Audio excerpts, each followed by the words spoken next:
The meeting of the Board of Education is now called to order. Please stand and join me in the Pledge of Allegiance. I pledge allegiance to the flag of the United States of America and to the republic for which it stands, one nation, under God, indivisible, with liberty and justice for all. Thank you all for coming this evening. We'll get right to work by approving our agenda. There's a motion on page 2, please. President Van Antwerp, I move that the Board of Education approve the agenda as printed. Is there a second? Second. Any discussion? I wouldn't think so. All in favor, please say aye. Aye. Opposed? Motion passes. We're now at our comments and communications section. Does anyone wish to address the board this evening? We did not have anybody sign up. Thank you, Michelle. Very good. We'll move to the next spot in our agenda, which is to bring in our first candidate tonight for an interview. As you know, welcome Mr. Eric Alburtus.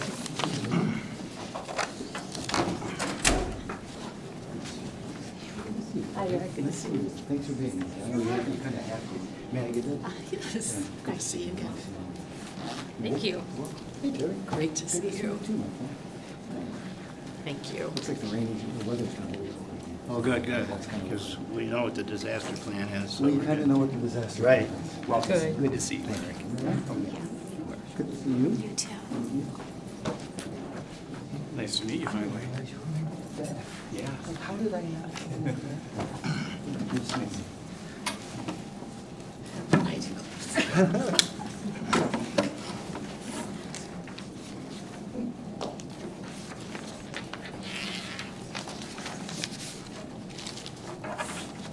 Eric, on behalf of the Board of Education, we'd like to welcome you to a room in your own school. And I would like to take a minute to explain our format this evening. The interview may take up to 75 minutes. Board members will take turns asking questions. Toward the end, you'll be able to ask the board questions, and you'll have an opportunity to give a closing statement if you would like to. Choosing our next superintendent is a responsibility of critical importance for this board. We know that being the superintendent of a K-12 public school district is an enormous and unique job. We need to find the right person for the moment and the future to lead our district. We are ready and excited to learn as much as we can about you during the interview process. The board has appreciated the input of staff and the community in the process, which helped us build our profile. We had an online survey and forums. Also, we have forms here if people would like to fill them out this evening and give them to our consultant after the interviews, Andy Engel, for your comments. And with that, we'll get started, Eric. While we have had the opportunity to review your application, our audience has not. Would you briefly review your background and what causes you to be interested in this position at this point in your career? Thanks. My name is Eric Alburtus, and I serve as a principal here at Portage Central High School. I student taught over at Portage Northern High School, wanted to continue teaching at Portage Northern High School, and instead they hired Kim Palmer, a much better teacher than I was. And so I was really lucky to come here at Portage Central High School. I taught here for 5 years, served as our IB coordinator during that time. I was really blessed to be asked to serve as one of our assistant principals and served in that role for 3 years. And I've worked and been incredibly fortunate to work in this role for the past 23 years as a principal at Portage Central High School. Why this role now? I've been thinking about it a lot, really since January. I've spent time with just over 50 colleagues in Portage Public Schools, just visiting with them, asking them what they thought our needs were, what they were worried about, what they were excited about, because I needed that feedback. I needed that feedback for them to help me make a decision, am I the right person at this time to serve in this role? Without that feedback, I wouldn't be sitting here today. So I am deeply, deeply grateful for those colleagues and the thoughts that they gave me. So it is mostly because of those colleagues, second mostly because I have an incredibly supportive and patient wife, and mostly I care deeply about this community, and I want us to be happy and successful at the exact same time. Thank you, Eric. Eric, now we're going to start a round robin. Great. I think we do three. We do three round robins, and I get to go next. So what do you know about our school?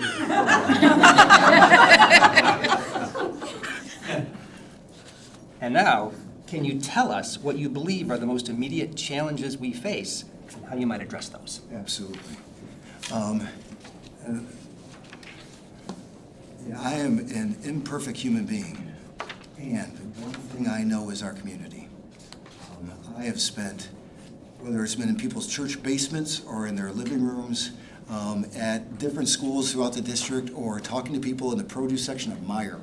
That is part of being a part of this community, is getting all of that feedback over time and understanding what our values are, what's important to us, what we need to work on, and what we are incredibly fortunate to celebrate. And from all of that feedback, yes, of course. In fact, what I'm most excited about are really the challenges that we face right now. And I think there's a few of those things that I'd like to focus on. Number one, we obviously have a lot of things to think about with our elementary construction plan. I spent 3 hours with Ron Herron, and he was incredibly helpful. I mean, number one, keep in mind he's kind of my neighbor. And number two, we've known each other a long time. And he was helpful to help me get a sense of what our challenges are and our successes with everything we've done with the elementary, but obviously the impact that inflation has had and the consequences of that. And where's that interaction between the inflationary issues that we have to deal with and our own difficulties we have to deal with, because those are real too. And that's why when I'm talking to Ron about that, it was wonderful. Number one, Ron is the best. And number two, it was wonderful to listen to him, because that's what I've been fortunate to do. I mean, for those of us who have been here long enough, when we thought about, remember when we first went for a bond to remodel Portage Northern High School and build a new Portage Central High School and Lake Center and 12th Street Elementary, remember the first bond didn't pass. And so when that second bond, when we were blessed when it was passed, I remember talking to Tom Nover that night, because we all had our own districts to cover. And after it passed and we were celebrating, and Tom, for those of you who don't know, was assistant superintendent and just an incredible guy and a really fast bicyclist. After it passed, Tom said something like, well, not exactly sure we can build a new high school with the dollars we have, but let's figure it out. And that's what we did. We learned very, very intensely in that beginning to what do you do to meet, number one, our community's values, and number two, to be really, really thoughtful about our financial resources. And so it was both wonderful to talk to Ron, because it really brought me back to 2007, 2008, 2009, when we were struggling with those same decisions that we were going through at that time. So that part to me is super exciting, because that is a big part of what I've lived my life with over the last 30 years at Portage Central High School. The second challenge that for me is important is and I'm a little uncomfortable calling it a challenge, but it is a point of emphasis. So just some context for me. I didn't go into education directly. That was not my plan. I was a newspaper kid. I worked in journalism. I'm planning on going to law school. And why am I in education? A girl. I mean, that's the truth of it. I'm not suggesting any boy should choose their career path based on who they want to spend their life with, but it worked out really well for me. And as I did that, as we started thinking about that work I did as a newspaper reporter in Chicago and Kalamazoo is still a big part of who I am. Like how we communicate with each other, how do we talk through issues together, how do we work through conflict together, how can we, two groups of people who have different ideas and different values, that you can still interact with each other and come up with situations where we both can feel like we're getting respected and still can move forward on something. I mean, I think Portage is not unique. Obviously, what we've worked through as a country over the past many years exists here too. So those conversations I have in the produce section of Meyer is the same thing that at a national level that's happening here in Portage. And I think we've experienced that. We've experienced some things that have moved without all of us being able to talk as openly about it as we have wanted to in the past. So I just want to be clear and on the very front end that on my role, my responsibility, whether I was a teacher here or an IB coordinator or the principal at Portage Central High School, or if I were fortunate enough to work with you all in this role, I'm a communicator. That's what I do. That is like my alpha and my omega. And if I can help us as an organization communicate well with our community, that has changed a great deal in the 31 years I've been here, then I will be really, really grateful. So, thanks, Paul. Eric, can you describe your typical style of leading and talk about situations which you might vary from that style? Oh, for sure. Okay, so today was a intense day. And why? Because as Andy and I talked about, boys in the month of May at a high school are not always super awesome. Yes, so absolutely. Our role is we are not the same person with every human being we work with. So to be clear, as we talked about, my responsibility is to communicate. And that communication is incredibly important with colleagues, that interaction that we need to have with each other. But colleagues are very different, even with that realm of colleagues. The interaction that Bonnie Moss and I can have, and Bonnie is an amazing Spanish teacher as we work on our master schedule. We had a really wonderful and pleasant fight yesterday afternoon about what we were going to do with the precious resources we had for our staffing. That's Bonnie's and my relationship. That's something we've worked on with 25 years. That is something that we work very closely that way. That's a different relationship, though, than I work with a new teacher here. We are blessed, incredibly blessed, to work with terrific new teachers. And I say without question, definite sadness, that there's no administrator in the 30 years that I've been here at Portage Public Schools who have had to let go of more teachers than I have. That's my responsibility too. I know what our community expects of our colleagues. And so then I need to follow through with those conversations, whether those are new teachers or experienced administrators, to make sure that all of us are following through with the expectations that we have with the community. Those are two very different ways, and ways of interacting and ways of leading. Where with Bonnie, you can work incredibly collegially. I don't even think about her, aside from just Bonnie, someone I work with, to other places where I am ultimately responsible for the welfare of our kids and colleagues here at Portage Central High School. And that's a responsibility I take incredibly seriously. And even that is different from every other relationship that we have in our community. I mean, I have been so fortunate to get to know so many families here. For example, I was just talking to one of our young ladies, Kaylee, this morning, who I had her mom, Tammy, in class. And so there's a way I'm going to interact with Tammy, with a human being I've known for 25 years, than a new mom who comes to Portage Central High School, or a new dad. That is the part that I find incredibly gratifying about this role, because it's always about building relationships. And if I were to be stagnant or static, to only lead in any particular way, then there's no way I could be effective with as complex of a community as we have. Because you know it far better than I do. Our community is complicated. And you need to hear and listen to those folks and interact with those folks in a whole variety of ways. And that changes based on the experience and the relationships we've developed over time. So that part, like I said, I'm really grateful for. And it changes everything I do around here, Terry. So thanks for asking. How would you go about evaluating the effectiveness of curriculum, assessments, and teaching methods within the district? Yeah, talk about the, okay, can I step back just a moment from your question from Emily for some context? Okay, evaluating curriculum is something that we often speak about, and we should speak about, but we often speak about in isolation, as if this is like a kernel that can be removed from the rest of the community and the work that we do as a school. Obviously, it cannot. So, perfect example where I want to say something about, talk about that is here just a few hours ago, we were very successful stealing an amazing colleague from Western Michigan University. We've been recruiting her for the past 5 years. I've already had 2 very pleasant rejections, and today she finally said yes. Why is that important? Because that those issues of curriculum starts right at the very beginning. The first time when we're interacting with professionals in our area of how do you recruit and then retain colleagues that you can trust to do the work that you need to do. And how do you evaluate them through the process to make sure that those colleagues are maintaining our expectations as a community. Once you have those things in place, then you can actually have real conversations about what's going on in our curriculum. Because then you know that these are colleagues who are fully invested in us being successful as a community. And that changes the dynamic of what those conversations are like. I mean, to Terry's point, those are people that when we talk about curriculum revisions that we have to do, those are people that we trust implicitly, that they know the work that they've done, they've experienced it, and they also, because they're good human beings, understand what their shortcomings are. So there's the place where you can start, where you can have some real honest, at times really, really difficult conversations about what it is that we value as a community and how do we want to make those improvements.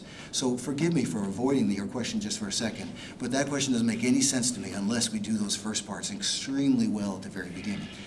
Then the question is, what does that mean as the actual curriculum work itself? And that becomes really, really complicated. But in some cases, it becomes very, very clear. So for example, like I said, from the very beginning that we started the IB program here, we have had a really, really clear target. Actually, I walked in this morning, Diane Rickers sent me a text. Diane happens to be Jim Rickers' wife. She also happens to be kind of a neighbor of mine. And Jim was our longtime superintendent here, wishing me good luck. And she said, make sure you talk about Jim starting the IB program here. If anyone listening, Diane, can you let her know that I said that? So it's on the record. But that actually makes things so much clearer, because there is a target. We know what that does for our kids. We know what that achieves for our kids, not only at Portage Central High School, but how successful they are at whatever university or college that they go to. And we get immediate feedback from the IB program about what they are looking for and whether we measure up to that. And that measuring up is not just like a feel-good thing. That is a difference between our kids making millions of dollars of college credits every single year. So we are really blessed as a high school to start talking about that we have real clear targets in mind that are very, very different than the targets that other schools have. And that's particularly true because of the difficulties and really the stresses that the College Board has gone through. I say that with no criticism of the College Board. And we have existed in a time where the College Board expectations have changed a great deal. That is an organization that's gone through a ton of stress. I get it. It feels like every time I call them, there's a different colleague who is responding to us. And if that were our expectation, if that were sort of our lighthouse, so to speak, about how we know we're being successful with kids, that would make me deeply uncomfortable, because that is a moving target. So where does it come down from me? It comes down from me from, number one, like I said, those IB expectations that filter through all throughout our high school, and really in many cases down to our middle school. But it also makes an impact because we know what our community expects. That is, like I said, that is truly our guiding star. The folks who are blessed to work with in Portage Public Schools, they know our community, they care about their community, and they get feedback from our community. And that feedback is often awesome and sometimes honestly unhappy. And that feedback is really, those things right there are really what give us a sense. That colleagues' work that we do, the expectations that we have met for 25 years from our IB program, and really our community feedback over time, to me, is the end-all or be-all for how we make decisions curriculum-wise. Thank you. Thanks, Emily. Tell us about a time that you disagreed with a stakeholder's view on an issue, but still showed empathy and understanding to come to a resolution that was workable. Oh, wow. There's so many. Okay. A little bit of context, Kim. I'm from Lawrence, and so I don't know if any of you know Lawrence, Michigan. It is a very small town in the middle of Van Buren County. And one would not think that the interactions between a small community like Lawrence and a community like Portage Public Schools would not have, there would be much of a connection. That's not the case. Let's use one that's particularly emotional. This fall, we had an amazing young person move here from Chicago. Part of our cross-country team, and wonderful parents who just moved here. And that young person, over the time from the end of middle school to when that student was a freshman here, was transitioning to become a young lady. That is something that one of our dads took real exception to. And so he had some real strong language for me over the phone. And I'm really, really grateful that he took the opportunity to sit down with me with a cup of coffee.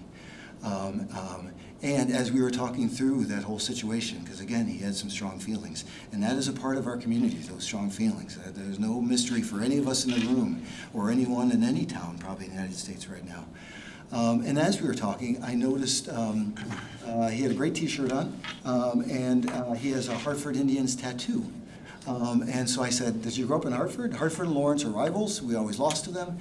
And he said, yeah, I played football. And he said, you must have played for Tom Shoemaker.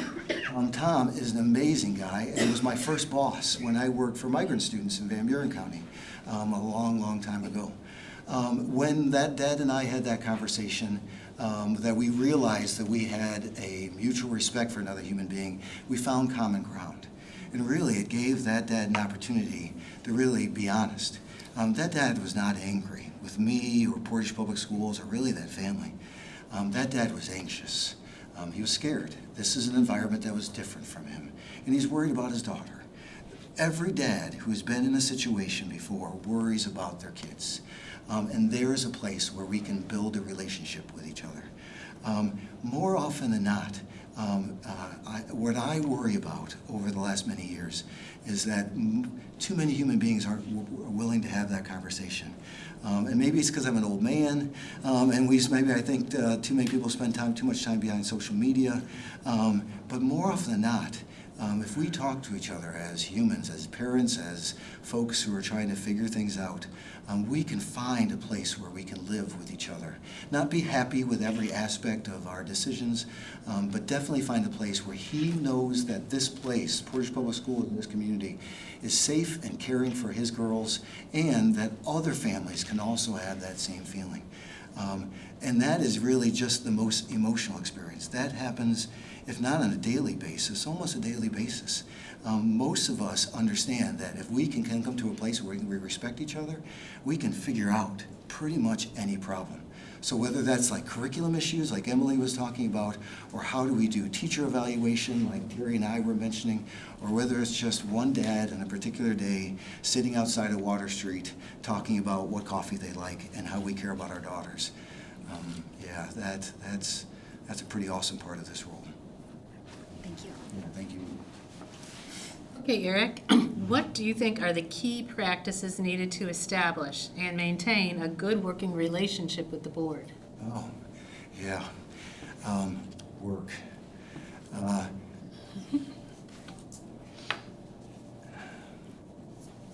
I wish you knew Jill Wiskowski. She was a longtime colleague here, an art teacher. She's an amazing artist. Though some of her art makes me a little uncomfortable. Longer story there. A number of years ago, when we were moving from the old building to this building, we were having a number of conversations, and one of them is, who are we? Like, as we start thinking about who we are as a community, what are our words, what are our values, what are our verbs? That's a big deal for Jill. Like, everything that's a value is a verb to her. It's doing something. So if you were to walk out the Mustang Way out there, you'll see a number of words, and each of us colleagues have picked words that resonate for us. Mine has always been work. When you grow up in a farming community, a lot of sins can be forgiven if you're a hard worker. And hard workers like other people who are hard workers. There's many things that I fail at. Working hard has not ever been one of them. So that's one piece. To work with any human organization, to work with any people that you care about, you're a reflection of how you work is a reflection of your values and your care for those human beings. So whether that's a board or students or teachers, I don't think that changes at all. One thing I think is a little different, though, is communication. Boards should never be surprised. Just like any of my bosses have never been surprised. If I think something is happening at Portage Central High School, or my work with migrant students in Van Buren all those years ago, or my work before that, working with emotionally impaired kids in Bangor, my bosses need to know what's going on. And when I say bosses, I take that to mean a lot of different things. Number one is our school board. At no meeting should you come in and not know what the things are. but our bosses are our community as well. Our community will know what things are going on here so that we can have those honest conversations and those honest disagreements, whether it's one particular dad talking at Water Street or the things like Emily is talking about in terms of the curriculum decisions we make. So I think there are a lot of pieces going to it, but if I am not successful with those two things, I don't stand a chance to be successful not only in this role, but frankly, any role that is involved with leadership, any role that deals with schools, or frankly, any role that I've ever done in my entire life. Like I said, I am an imperfect person and I will fail at many things, but working hard and communicating, those won't be two of them. Thank you. Please describe your understanding of a well-established special education continuum of services. What would you do to ensure that such a continuum exists across all grade levels for both existing and emergent needs? Yes. I feel like Ann Gordon wrote your question. Yes, so if she didn't, someone else thoughtful like Ann Gordon wrote your question. A little bit of context. I think I mentioned to you that whole girl thing entering education. When I first started that, I worked at a school for emotionally impaired kids. It's in Bangor, it's center-based. Kalamazoo County has a similar one called Valley Center. And I think about that experience pretty much every day because I can't avoid it. On my thumb, there's a scar. Christy bit me. She was a second grade, incredible young lady. And I, every day when I go about my business, I think about Christy. From that early beginning, that is where I've started. That's what I've always worked in with as a teacher, as a regular ed teacher here. That has been my work as assistant principal, my work as a principal. And so when I look at your question, the way a human being would answer that question when I stepped into that place in 1992 is a vastly different way of answering that question today. So obviously, we're going to talk about what does that look like here today, because that has been a hard transition for all of us. So, for example, and forgive me for talking about a concrete example, we have a wonderful program called Woods Edge. We're all familiar with it over at Millam. It's an incredible program, and two of those students are here at Portage Central High School. If you would have asked me, even as recently as 2 years ago, could Portage Central High School provide a full education for an IB diploma student or a Kalamazoo area math and science student and a Woods Edge student, I would have been nervous, to be honest with you. I would have been nervous. That's why I'm incredibly grateful that I have amazing colleagues like Ann Gordon, who happens, if you haven't met Ann before, she's a special education supervisor here. And she was the one who could calm me down and start helping me understand what are all the goals that we're working on here in Portage Public Schools, particularly in special ed. That for us was really started at the very beginning, about 10 to 11 years ago, where we often had very separate situations where our special ed students were in one place and those teachers were in one place and our regular ed colleagues were in another. Today, you hardly see a difference. If you were, for example, to step into Casey Fry's, she's married for like 8 years now, that was bad, Casey Batters and Madison Woods English 9 class, you wouldn't be able to tell the difference between students with IEPs or really who the English teacher is and who the special ed teacher is there. That was not, to be crystal clear, me. That was really incredibly thoughtful special education colleagues like Ann Gordon, like Laurel Peak, like Brian Peck, like folks at Northern High School and our middle schools and our elementaries, beginning to us have a conversation where we can say what are all the opportunities our kids can do, and that we assume that every student who comes in, whether they have an IEP or not, is going to have an opportunity to do all the different opportunities until they as a family and we as educators say, that's more than they can do. That, we used to preordain that, like it was sent down from the Pope. And today, that is an ongoing conversation that happens throughout the course of their middle school and elementary and high school career. So that continuum of service is exactly that. It is not something that where we once had in 1992, these very discrete categories that had all their own initials, that I can't even say them anymore because they're offensive now looking back at it. And now be able to say whether a student has an IEP or a regular student or anything else, that they have the full spectrum, the full opportunity to do all the classes they want to do here and to do those, to take them wherever they want to go after high school. So for example, talking about recruiting, I was talking to, 2 weeks ago, talking to one of our IB diploma students who had an IEP, who is graduating next year as a special education student, who must work in Portage Public Schools. There is no clear one example. For if that young lady who simply had been born at a different time, had come to Portage Central High School with many of the same colleagues who cared about kids and valued them and so forth, she would have been put into one discrete hole and so many opportunities would not have been available to her. And shame on us. Out of ignorance or thoughtlessness, that's who we were. It's not who we are today. Not suggesting that we have it all figured out. We still have our anxieties, still have our worries, still wondering whether we can help every student get across. But that is an unfolding, ongoing conversation that many colleagues are involved in, where you have honest disagreements and sometimes, like I said, vehement disagreements. But that today is focused on what can that student do over time so they can do whatever they and their families want them to do. So that is, it's almost embarrassing to talk about how far we've come in 30 years. But thank God we have. Thanks a lot. Eric, how can you ensure that your values align with the overall values of our schools and community? Have ever any of you been down in Charleston, Illinois? Yes, exactly. Yes. Well, if you have, you know that's the birthplace of Jimmy John's. Yes. So I spent good summers in Charleston, Illinois, mostly because I spent time with my uncle. My uncle is superintendent in downstate Illinois. Just retired a few years ago, moved to Missouri, and now he's a middle school principal again. And he is as happy as I've seen him in a long, long time. To Randy's question, my Uncle Ron gave me advice when I was 15 years old that I think about routinely when it comes to any of these sorts of conversations. His point to me was, Eric, it is not, if you have an interview, it's not a bad thing to not get the job. That's not the worst thing.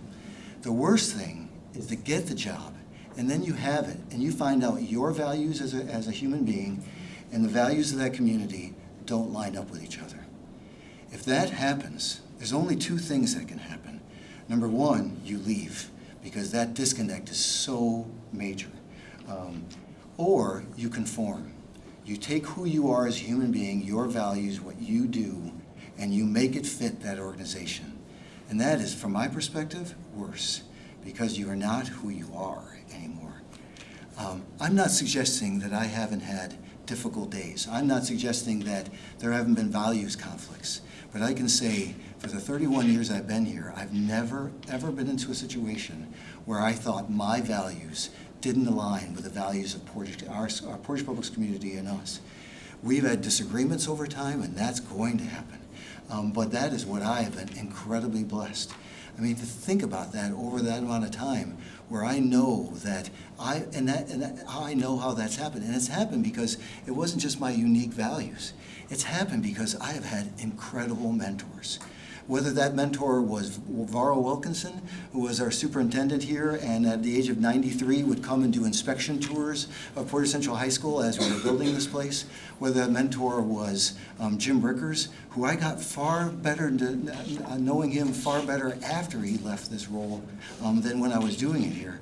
Whether it was Jelaine George, Jelaine, who started teaching here in 1957, who by all accounts, including her brother, that she should have been the one who owned Jakeway Realty, not Chuck.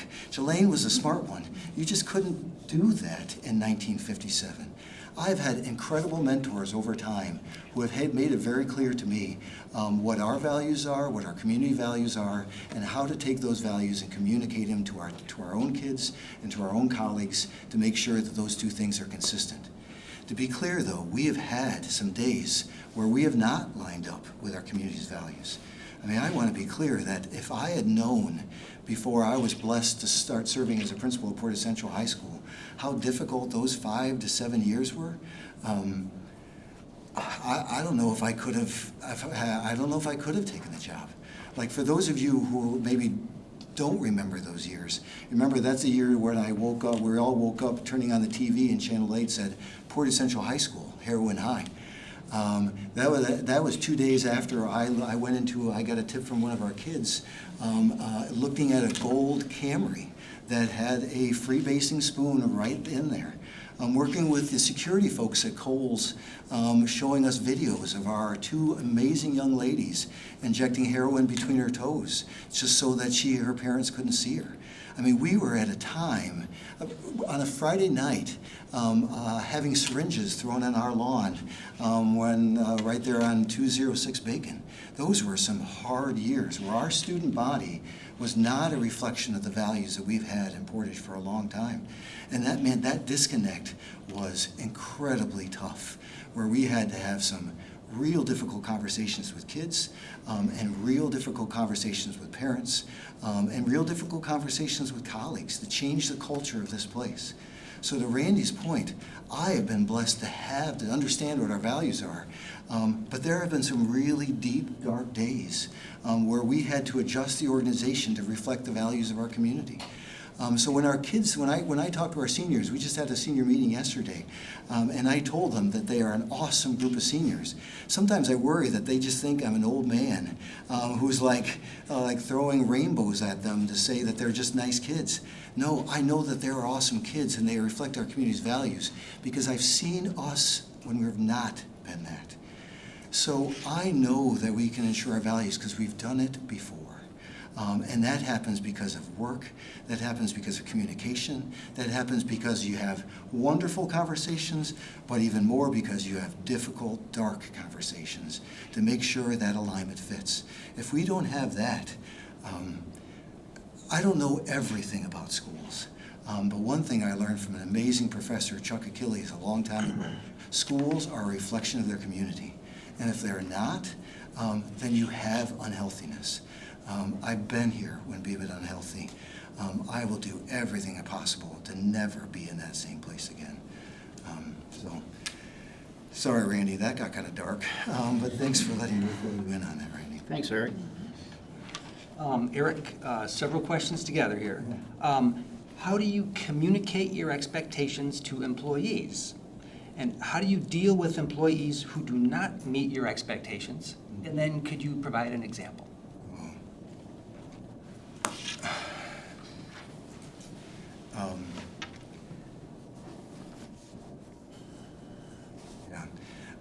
I work with incredible people, really incredible people.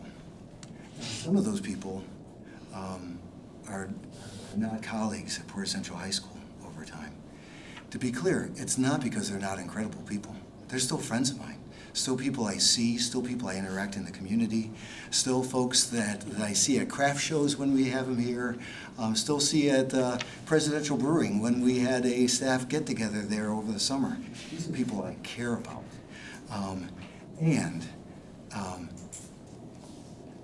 Caring about a human being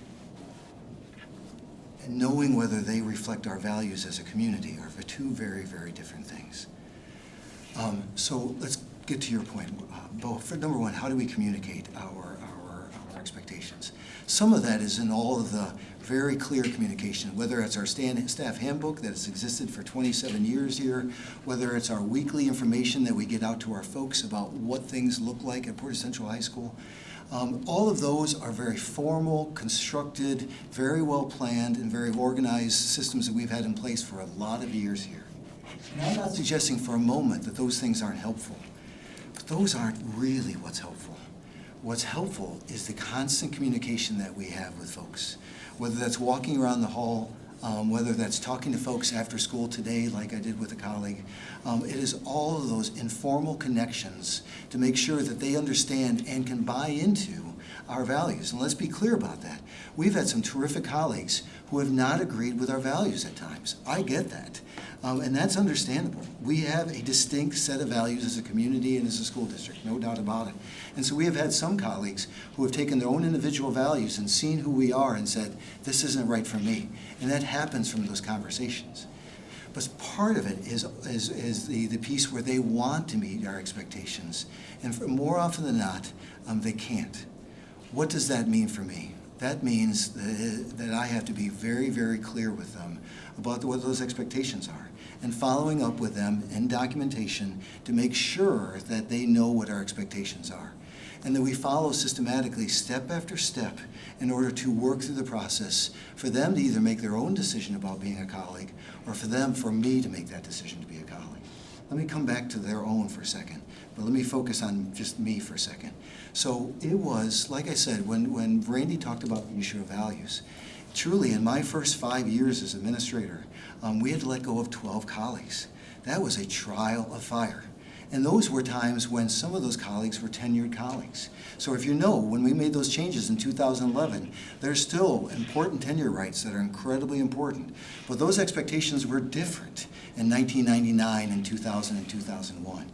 So being a new administrator and having to go to a state tenure review, that taught me from the very beginning how I had to be very, very conscious and very, very systematic to make sure that that documentation was in place so everyone involved could be supportive of that.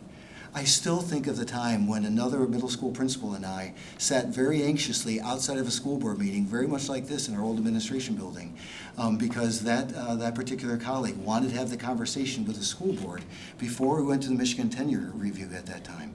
Our school board was incredible, and in part because they saw the work that I and that middle school principal did to make sure that we documented all of those conversations along the very way for that to do that. So I am grateful that I had terrific mentors, like Pete McFarland, for example, who made it very, very clear with me about what we need to do to make sure that we could take care of those things so that our kids had the right colleagues. That is the part that I know how to do, and I have done too many times. And I say too many times, I say that all of those things with no pride. When I have to make those decisions, as I ask a good human being to no longer be our colleague, I have to own the fact that some of that my responsibility is mine. Somehow I couldn't provide them the training, or I couldn't instill them the culture and the values of who we are to help them be the colleague that we wanted them to be. So I need to acknowledge that. So that's the part that I follow through with when it ultimately becomes my decision. At the same time, though, for most of our colleagues, and truly most of the colleagues I've had to work with that conversation with over the past 10 to 12 years, most of that time is it really comes through the conversations that they understand that this work is not for them. And to be clear, I need to acknowledge to them, I get it. When I think about what our expectations were for teachers when I was a new teacher here in 1994 versus the work and the expectations that we expect of our colleagues here in 2025, those are two incredibly different jobs. There is no comparison between our expectations. And there are some really good folks and really good administrators that I've had to ask not to be administrators anymore. And I get it. The demands of this work, it is intense. And that's our work. Like, that is our job. Like, if we're going to sign up to be a teacher in Portage Public Schools or administrator in Portage Public Schools, then that is the work that we must expect from them. So really, what I need to do is to be real clear with our expectations, but also at the exact same time, so that I care deeply about them as individuals, I care deeply about them as human beings, I care deeply about them as parents, because often that's happened is that their kids are still a part of our community. Their kids are still part of Portage Central High School. I'm still talking to them in the hall and greeting them at graduation. So that is, when I'm doing it well, it is not going to a tenure review that I did when I was young. When I'm doing it well, I'm showing them that I care about them and their humanity, but also showing them that this work is just not right for them at this time in their life. Maybe at a different time in their life, but not at this time in their life. So I hope I addressed your question, Paul. Thanks. You know we have a large administrative team. How do you learn what their individual and collective strengths are, along with areas for development? And how do you coach them so that they're even more effective leaders 1 year from the day you are hired? If there's something that I have that is a blessing, is I've known those good folks for a long, long time. Let's be clear. I have my deficits, and that list is legion. And if you'd like to hear about them sometime, ask my wife. Or I could share a few, but she would do better. And in the same way, I have my own strengths, and I acknowledge and I'm grateful for those. That's the case for every administrator that we work with. So when we were at Lake Center today, when we were meeting at our principals' meetings, those are all folks that I've known for a long time. But really, to be honest with you, What has really helped me is really the conversations I've had from January on. When I needed feedback from people I cared about, those are people I talked to.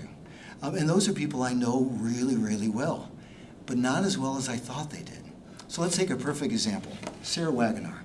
Sarah is the Central Elementary principal. She is an amazing human being, and she is also the father of a band director at West Middle School who I've known for years. I've known Sarah for a long time.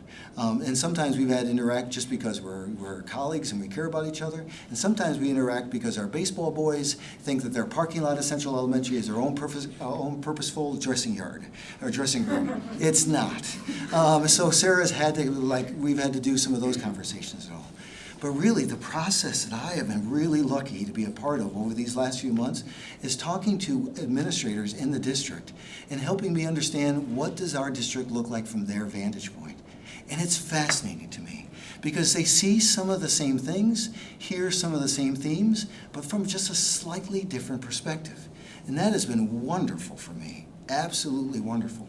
So to be clear, if I were not blessed to serve in the role as our next superintendent, I still learned so much over these last few months, whether it's sitting down talking to someone I know incredibly well, like Sarah Wagoner, or talking to someone like Alex McCulloch, who I don't know that well. Really, got to know her because during COVID, and as we were doing all the tracing we have to do, she might be the most organized human being I have ever met on the planet.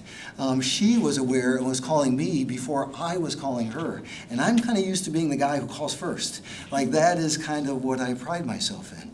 And so hearing things from Alex's perspective, as she has seen the demographics of our community change, where she's seen Lake Center change a great deal.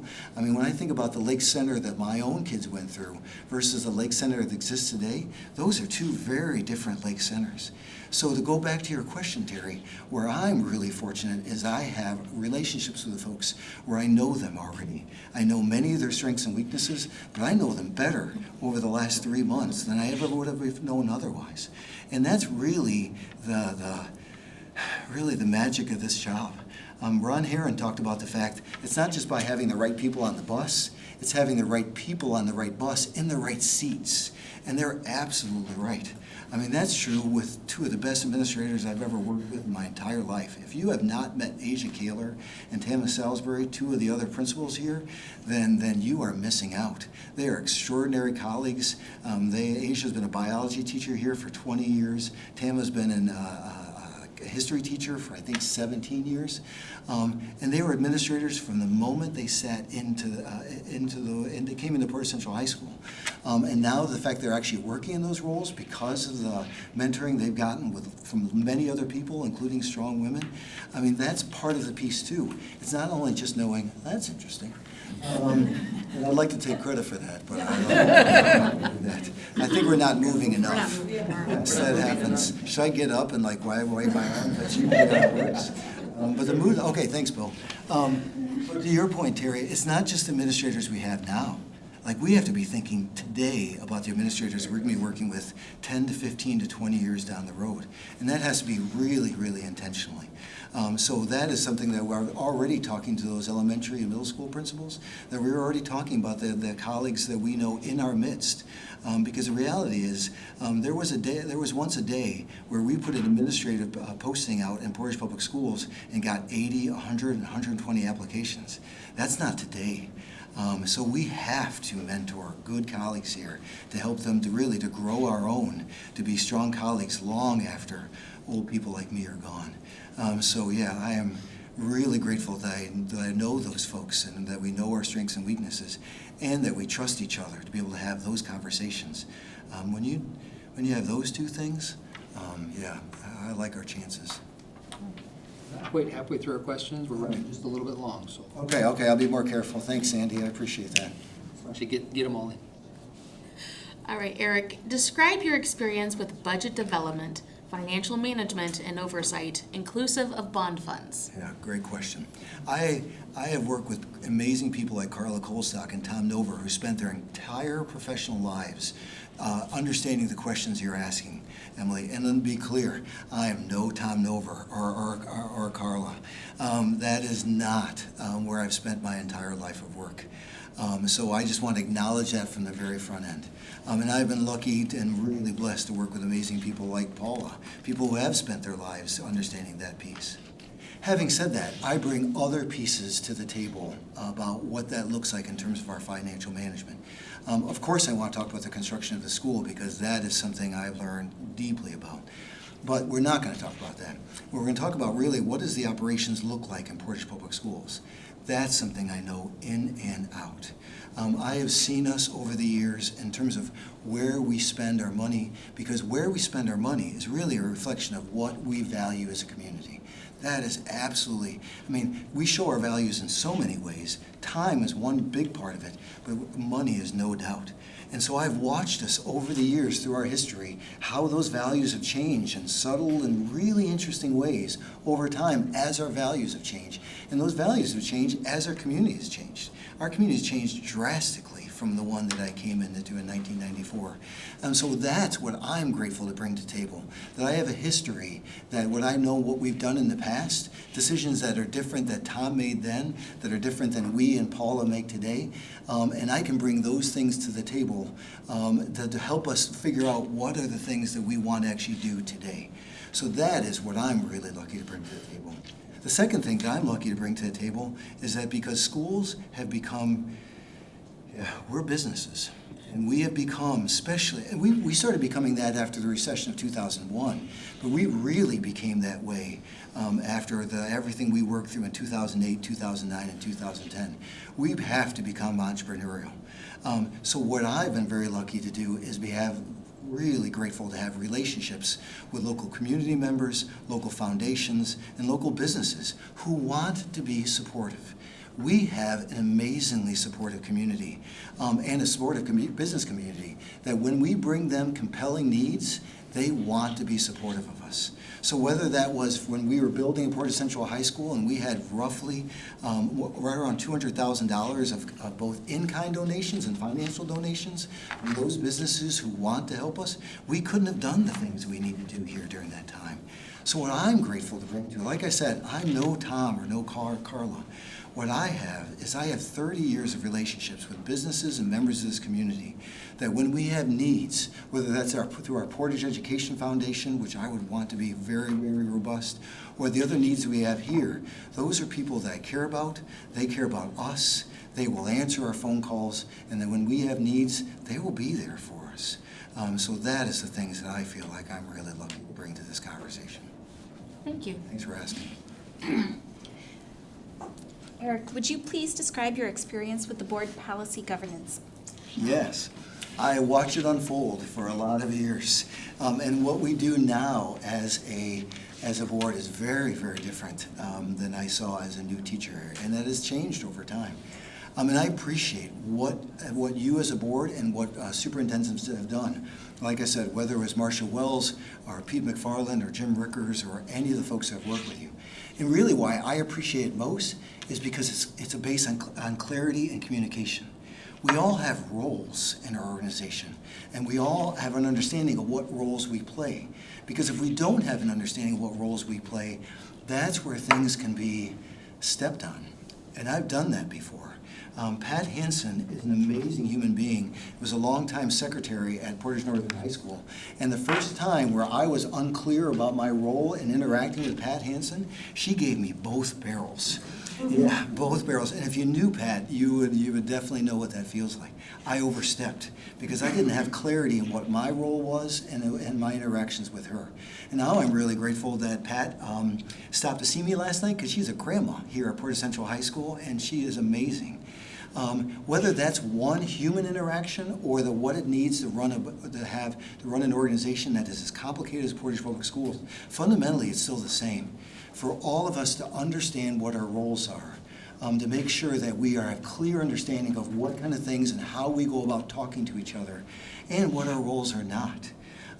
Having said that, though, to be crystal clear, those roles are really important to me. And to be clear, I don't disagree with the governance model that over time has happened. But I need to be clear, too, that I'm a human being who must have feedback. I must have feedback. whether that was when I was in basic training, when I was getting feedback from a drill sergeant, or whether it is the feedback that I get from parents or community members or our students here.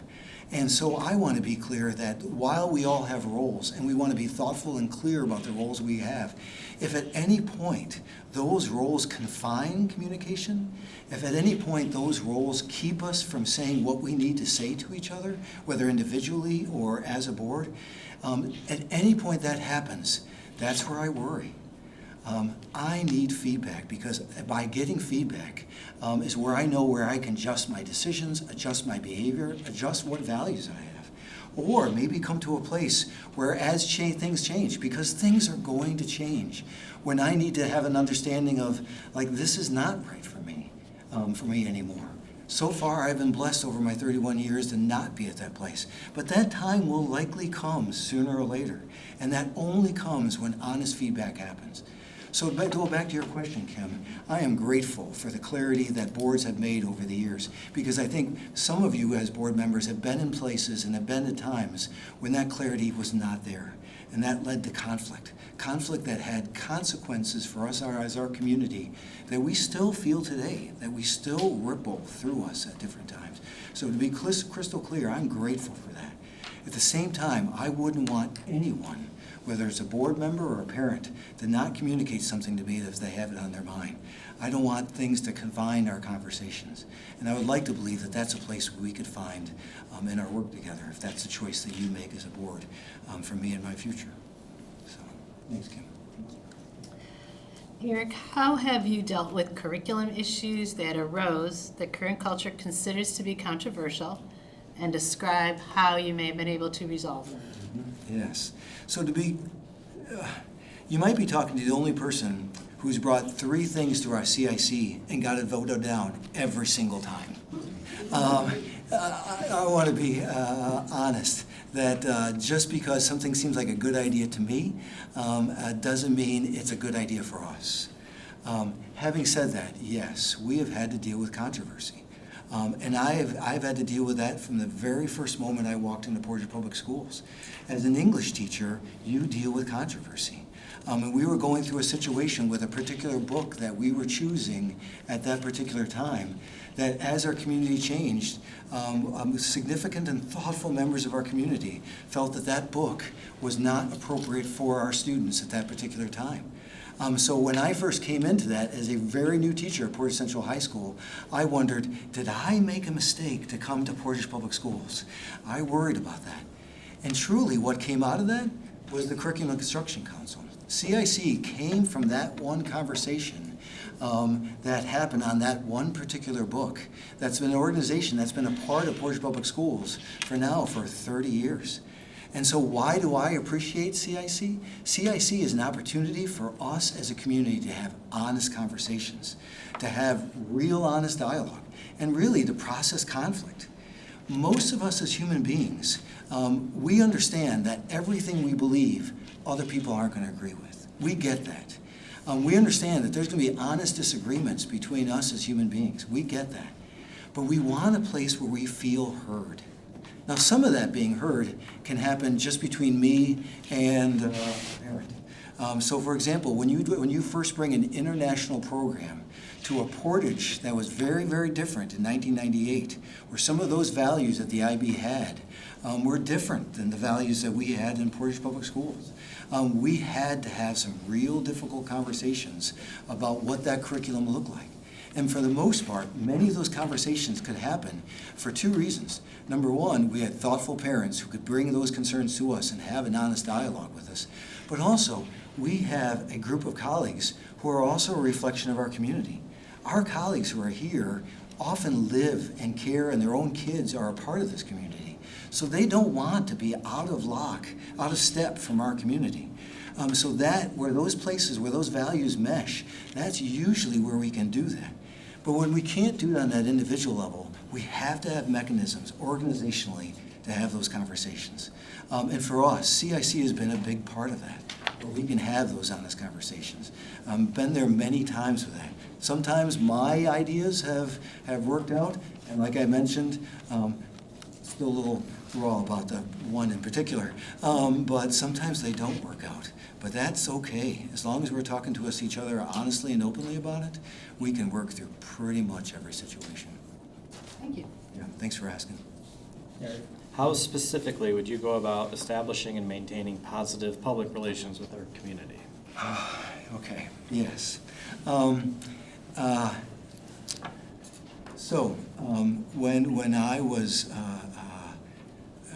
given the opportunity to serve in this role, to be clear, Jim Rickers hired me 3 times, and if I look back at that situation, I don't think I would have hired the 34-year-old version of me. I wouldn't.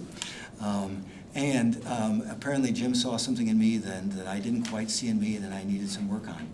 But one thing I knew at the very beginning, that when we were going through those tough years we had to go through, is I had to be out in our community.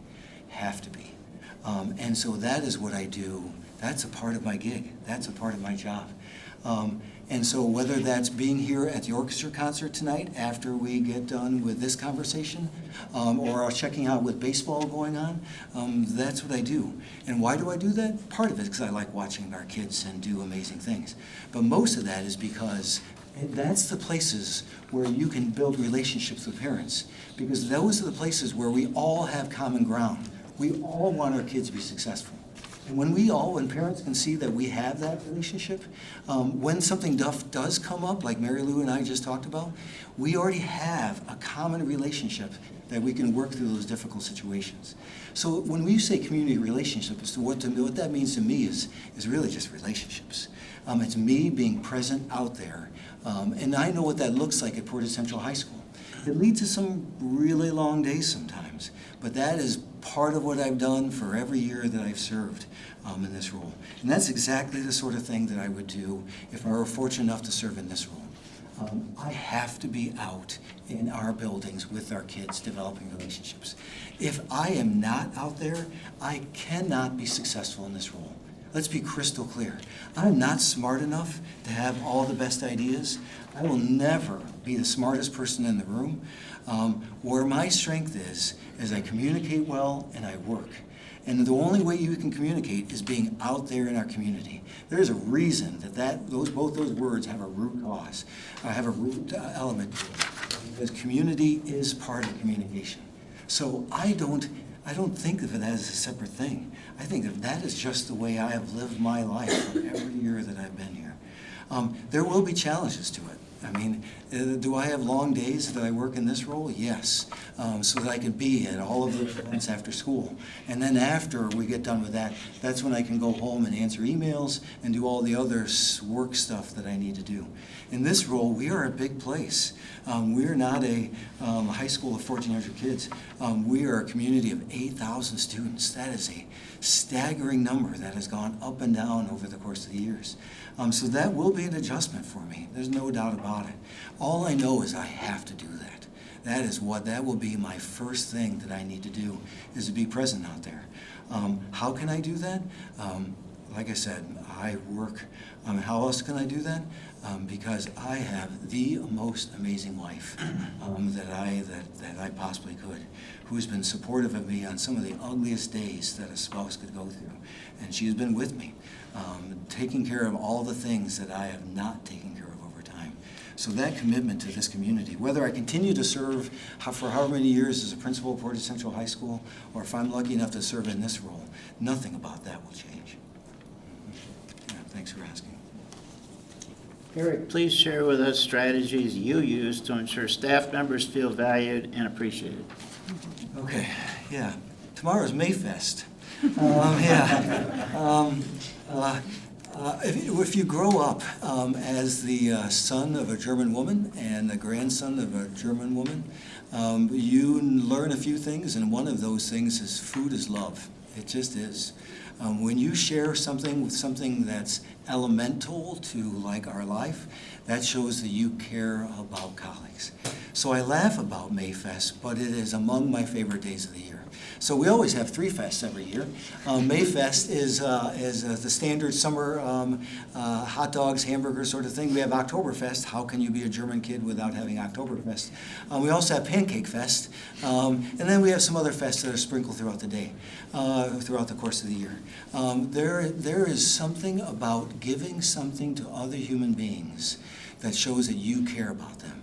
And that is one concrete way to do that. Having said that, though, that work that Randy's describing right there, there's really, from my mind, there's no difference between that and parenting.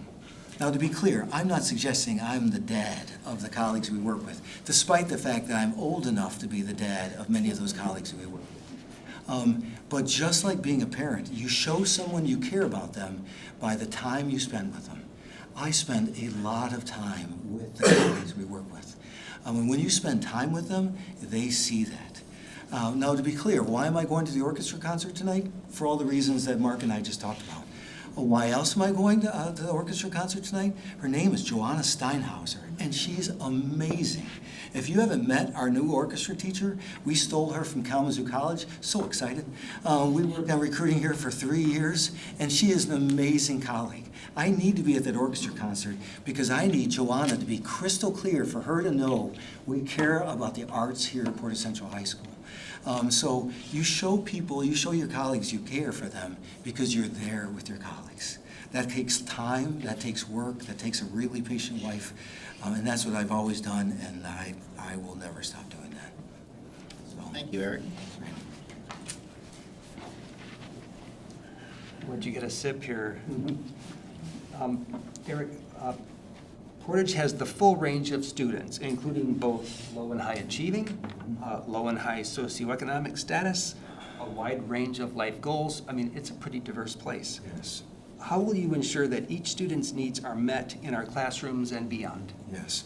So like I mentioned to you, where Ann and I started our work was working with migrant students in Van Buren County, there at the Lawrence ISD, and we did everything. So I was the bus driver, we made them dinner, we taught them English at night, and then we got them a snack and we drove them home. These were amazing, amazing kids who would work 8, 10, 12 hours and then come and take my English class. And I want to be crystal clear. Did I mention that Northern hired Kim Palmer instead of me? I was not a terrific colleague when I was brand new.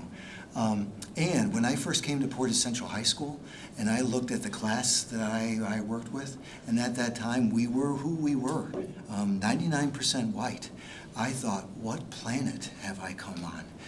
And is this the place where my values as a human being fit the values of us?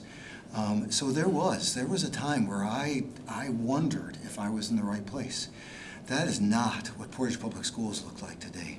That is not what Portage Central High School today. You walk through the halls of Portage Central High School, Portage Northern, or frankly any of our schools, it is a different place, and it is a wonderfully different place.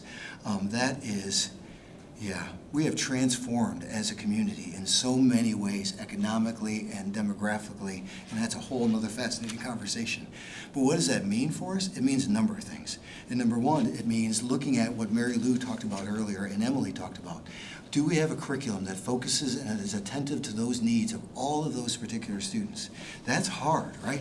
That is really hard. We had to make adjustment over years to start thinking about what does our curriculum look like? What are the books that we're reading? How are the diverse opportunities that our kids have an opportunity to study in their particular classes? Curriculum had to drive that part of it. That's the first part of it. Number two is really working with colleagues. Because to be clear, when you start becoming a more diverse schools, some of our colleagues, that works out really well for them. That is part of their own growing up experience. And to them, that is a wonderful opportunity. And for other good colleagues, that's hard. Like if you've worked in one context for a lot of years, and then your context changes, that can be bewildering. It's not because they're not good people. It's because they don't know what to do, how to respond to the environment. So that means we've had incredible people, like Tam and Asia, for example, who have led trainings over time to help our colleagues see what different students need in order to make sure our classrooms are friendly and welcoming to those particular students. Those are two areas where I feel like we have been really, really successful. But I also need to acknowledge an area where we have not been successful, where if we are going to be truly successful as a school and as a district, is really trying to, how do we hire colleagues who look and come from places that look like our students? That is difficult when we would get 50, 60 applicants for one particular teaching position. That is extraordinarily difficult when we get 4 positions for a teaching, or in some cases, none. And we are lucky to get great colleagues because we recruited them for 4 years from Kalamazoo College. That issue right there is really, when I look ahead to what we need to do, that is a question that we have been struggling with, that we have not been successful with, and that we need to continue to work on. So I hope that addressed your question, Bill. Thanks. Eric, can you please give us examples of educational change or reform that you've initiated that improves success for all students? Okay. I mentioned in 2008, 2009, every school district was going through difficulties, right? Everyone. And there was times where we were making cuts during that time just to keep the doors open.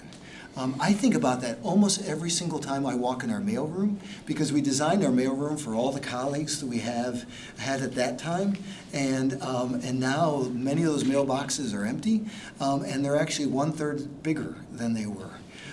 So there are concrete reminders of the resources we had at one point in our history that we don't. And the fascinating thing from my perspective, the colleagues that I work with now and the work that they're doing is better than the work that we did in 2008. Now, to be clear, it's not because those colleagues in 2008 weren't amazing colleagues. They were amazing colleagues. And what I think I have learned with our colleagues, there is this real interesting space organizationally where if you have too many resources, you develop expectations. You expect things to come to you. When you have a place where you are always dealing with scarcity, that can beat you down, where you can't be your best self because you're always worried about, can you do the work you need to do? And there's this really interesting middle point that I know that we haven't always met, but that we have more often than not, our colleagues have met. This very lean area where we become, like Emily and I talked about, entrepreneurial, where we work to actually get the things that we need to support the things that we need in our class, where we find resources, whether it's in our business community or our parents. We know that we want to accomplish things, and we simply get those things done. So when I look at the question that Terry is asking, we had to make this enormous shift where we lost more than 20% of our staff, and we still had all the same expectations. We as a community, we as teachers, we as our students, all the same expectations. And not only have we maintained them, we've exceeded them over time by any measure. Whether that has been despite the wonderful and frail college board over time, our IB scores, or the number of students who have been involved in those college level classes, by every measure, we are doing better work than we did when we had far more resources. And that is because colleagues care about each other. They care about the community and the values like Randy talked about. And they care deeply about the students that they serve. And they've become aggressive. They have found ways to get the work they've done in any way they possibly can. And that is incredibly exciting for me, where we can have, because of the relationships we've developed, because people see that they have power, they have agency, they have decisions to make to build the programs that they want to make around here. That is, I don't know how it gets better than that. So that is the folks that we are fortunate to work with in Portage Public Schools, and to me, that is really, really gratifying. Thanks, Terry. What has been the most unpopular administrative decision that you've made, and how did you handle the reaction to that decision?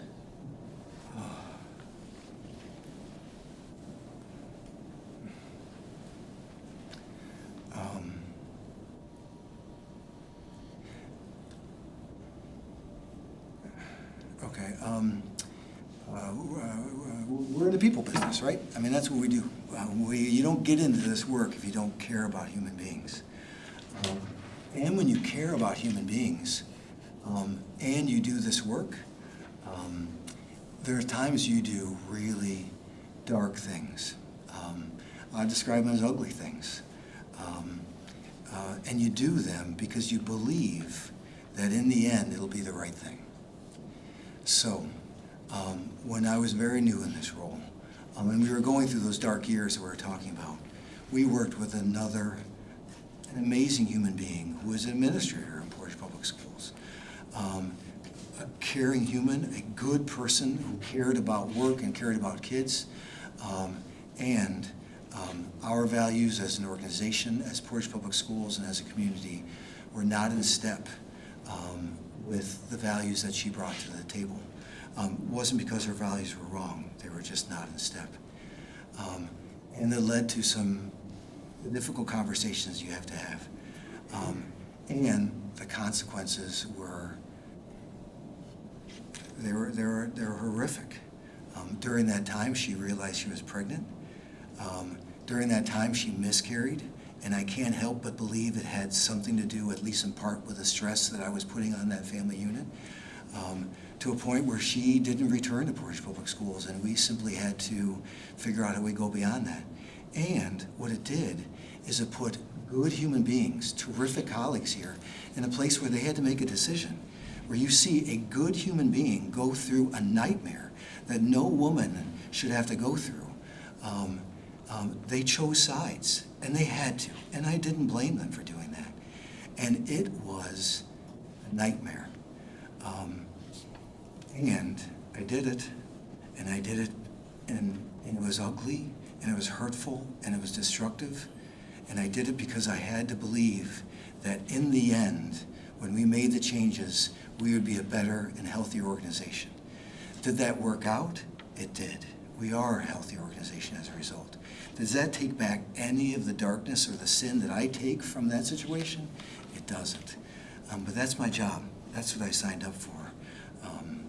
And that's what I've done. Thank you. This one is probably going to be unique coming from a principal perspective versus superintendent, but in your current position, how much time do you spend in the schools? In the classrooms and in the community. How do you do this, and what value has this been to you? Yes. Okay. So when I grew up, like I said, in Lawrence, the superintendent was actually in the same building as the high school. That's very normal in the state of Michigan in most small schools. And that is a treasure. And that's not a treasure we have in Portage Public Schools. But I think there's some lessons I've learned along the way that make a difference. So for example, when I was young and far dumber in this role, I, like today, don't spend much time in my office. And that was really frustrating to folks. They would stop by, they had a quick question, and they were wondering, where is this human, and can't I ask him a question? So I'm really grateful that some of our students, who were my former students, and when two of our colleagues made signs that are outside my office. And so if you walk by my office and you see me not in there, you will see a sign that are like 20 years old now that are saying where I am. And that is just a small thing to communicate to colleagues that I care about them, I want to answer their questions, but my work lives outside my office, almost always during the school day. And that is true. I mean, if there is one thing that if there is a place where you wanted a superintendent to spend most time in the administration building or in the office during the school day, then the right thing would be to not hire me. Because that doesn't fit who I am. I mean, Mark and I talked about the fact that for me it is about communication, it is about relationships, and I can only do that when I am a presence out there. To be clear, I can't be out in all of those buildings the way I can be in the halls or orchestra concerts at baseball at Portage Central High School. I get that. But being out there opens a door to a conversation.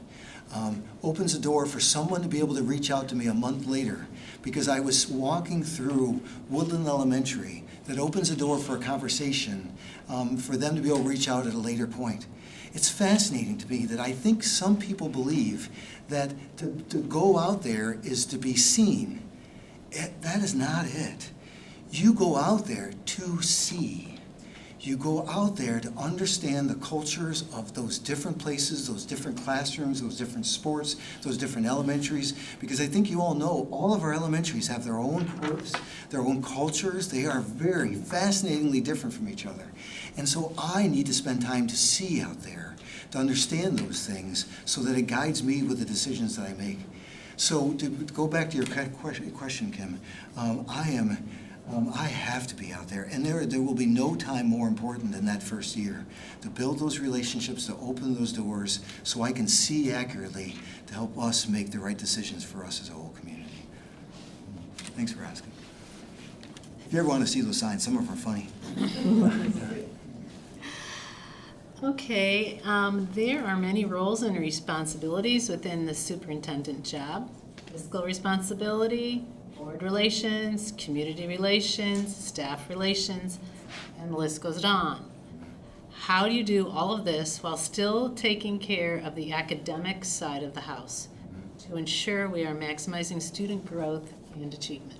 Yeah. Did I mention, Mary Lou, that I was just kind of a mediocre teacher? I say that because if there's ever a place where I'm not the strongest person, not the smartest person in the room, this is some of the topics we're talking about. Where are my strengths? Organizationally, I understand how organizations work. Understanding our community's values, knowing how to work with our community, those are all strengths of mine.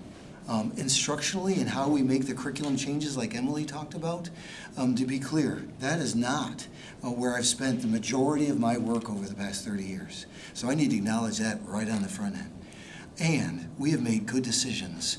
And the reason we've made those good decisions, because number one, I identify my strengths and weaknesses. One thing about me, Mary Lou, is I know myself, warts and all.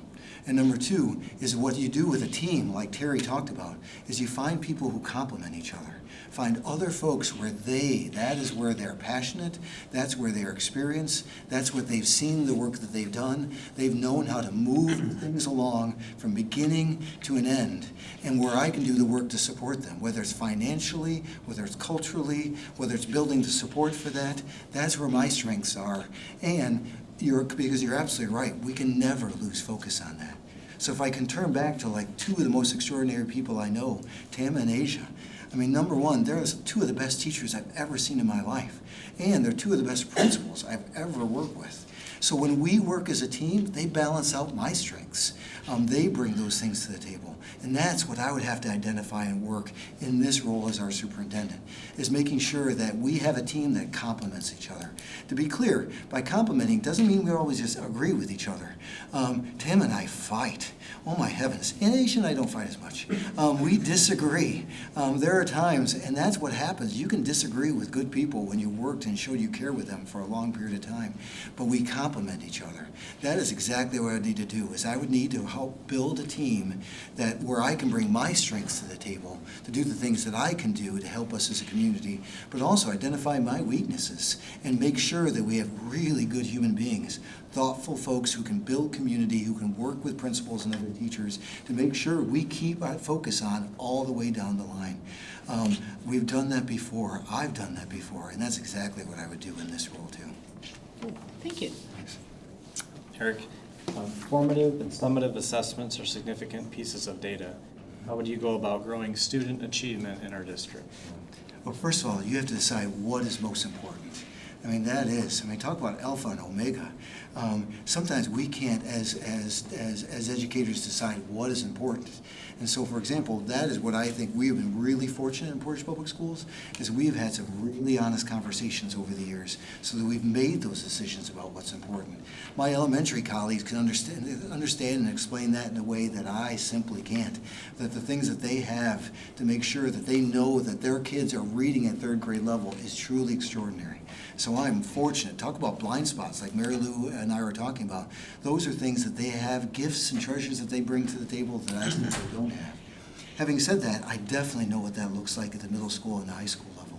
That is, to Mary Lou's point, that is our bread and our butter, is helping make sure that how do we train our new colleagues so that they have a sense from our kids where they're doing those relationship buildings all along the way, where they can do those check-ins and build that into their instruction each day, each week. That part is the frankly easier part.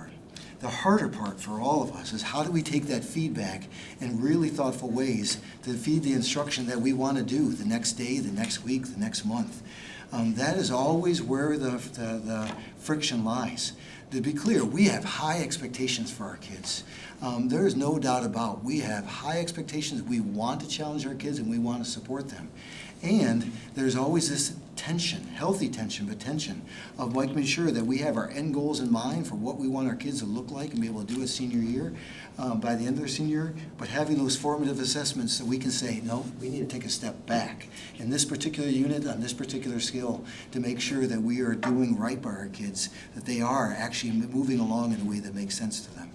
So formative is something that we have worked very, very hard about. But those summative assessments, I mean, that's how we're measured.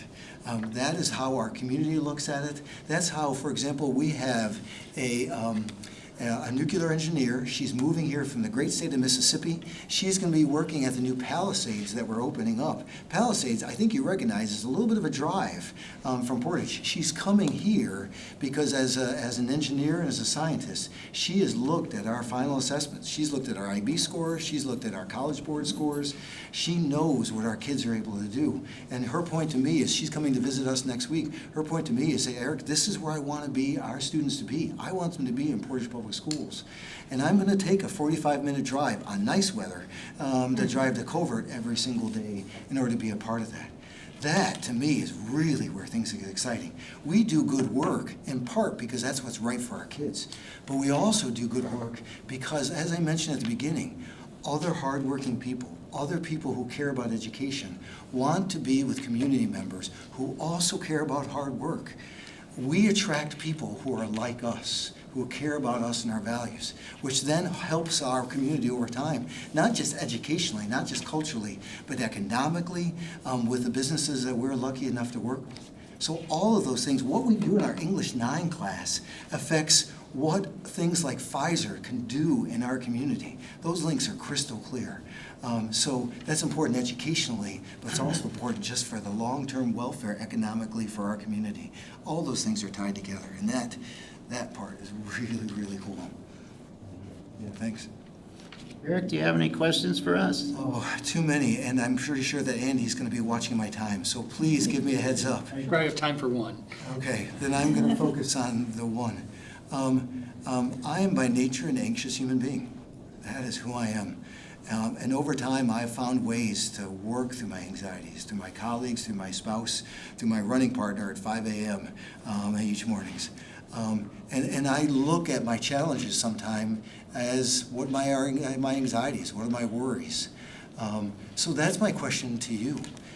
When you as a board look at our community, when you as a board look at this next superintendent and what you need out of this human being, what are your worries? What are the things that you think about that you know you have to do right to make sure our community continues to be a strong place, that we want to have that engineer from Mississippi and all of our other kids to want to be a part of? Does that make sense what I'm asking? Who can I put on the spot? I can go. There you go, Andy. Go ahead, Go ahead. No, I was going to say, him putting us on the spot is not allowed. Oh, It says it right here. Okay, I got it. I think the big one is fit. That's the hardest one to figure out if you've got the right person, is the fit. You might have a person with a lot of qualifications, but do they fit the district, fit the culture? So fit's the big one, I believe. Eric, I would say that my anxiety is you're never quite sure it's perfect until 2 or 3 years down the road. And so, I mean, I feel a lot of pressure in this, and it's hard.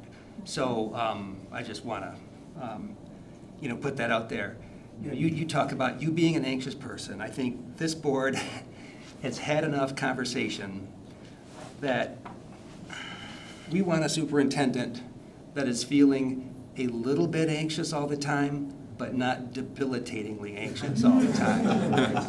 And so part of our job is to get in sync with the superintendent, and we're putting a little bit of stress. It's like grapes, right, growing in an arid environment. Right? You get a little bit, but there's a little bit of stress, but not debilitatingly.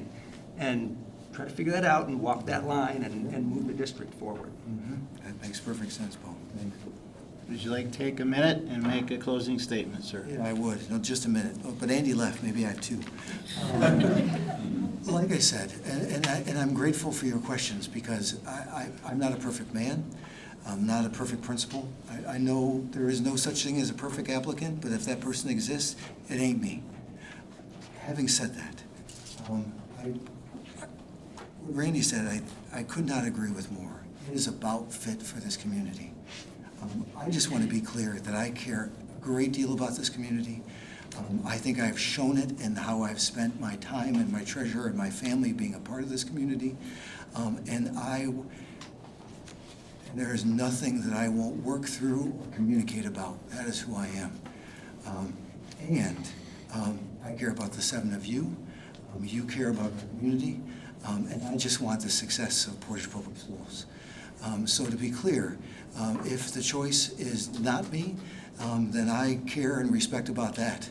Like I said, I trust you, and you will make the right decision, no matter what that right decision is. And you will continue to have my support in this role for as long as you'll have me here. And if I am fortunate enough to serve as your next superintendent, I will work and I will care deeply. And there is nothing I won't do to help us improve as a community, as a school district. And just the fact you've invited me here to be a part of this conversation, I could not be more honored by that. So thanks a great deal. Thank you, Eric. We certainly appreciate your interest in the position and appreciate you taking time out of your day to come here and talk with us. We've got some decisions to make, and we will be in touch, sir. Thank you very much for your time. Really appreciate it. Can I actually do just one more handshake?